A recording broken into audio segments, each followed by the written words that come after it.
Assalamualaikum warahmatullahi wabarakatuh. Sahabat Cangpanah dimanapun berada, Indonesia ini banyak aneka ragam masakan, akan kaya sekali kuliner khas Nusantara, sehingga satu jenis masakan saja bisa menjadi beragam khas di setiap provinsi. Misalnya kita sebut saja sate kambing. Kalau di Indonesia telah kita kenal, yang terpopuler adalah sate Madura dan sate Padang. Tapi ini sahabat Cangpanah, hari ini saya Cik Man akan membahas sate kambing yang berasal dari Aceh. Di Aceh juga ada sate kambing yang begitu terkenal akan kelezatannya, dan sate yang berbeda dari sate-sate lain, yaitu sate matang. Mungkin Anda mengira bahwa sate matang adalah sate yang memang benar-benar masak. Tapi sebenarnya nama matang ini diambil dari salah satu tempat pertama kali dikenal sate ini oleh seorang penjual sate. Namanya Kota Matang, Gelumpang 2, di sebuah kota yang berada di perbatasan antara Aceh Utara dan Biren.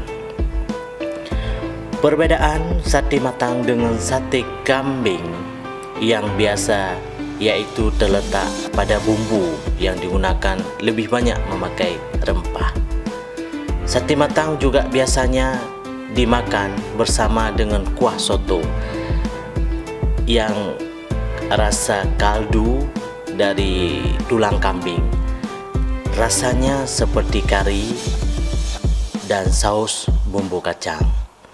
Daging yang digunakan untuk membuat sate matang biasanya menggunakan daging kambing, tetapi daging sapi pun juga bisa dipakai. Sahabat Cangpanah dimanapun Anda berada, ini seperti yang Anda lihat di dalam video kami buat ini adalah, pertama tadi satenya ditusuk di lidi, lalu dibakar, dikipas supaya satenya lebih terbakar, dimasak, dan juga disantap ya, dihidangkan. Wow, enaknya. Makanya yuk kita mengunjung ke Aceh. Mudah-mudahan jangan lupa ya singgah di sate matang. Mudah-mudahan Anda menjadi makanan favorit waktu berkunjung ke Aceh. Sampai jumpa. Wassalamualaikum warahmatullahi wabarakatuh.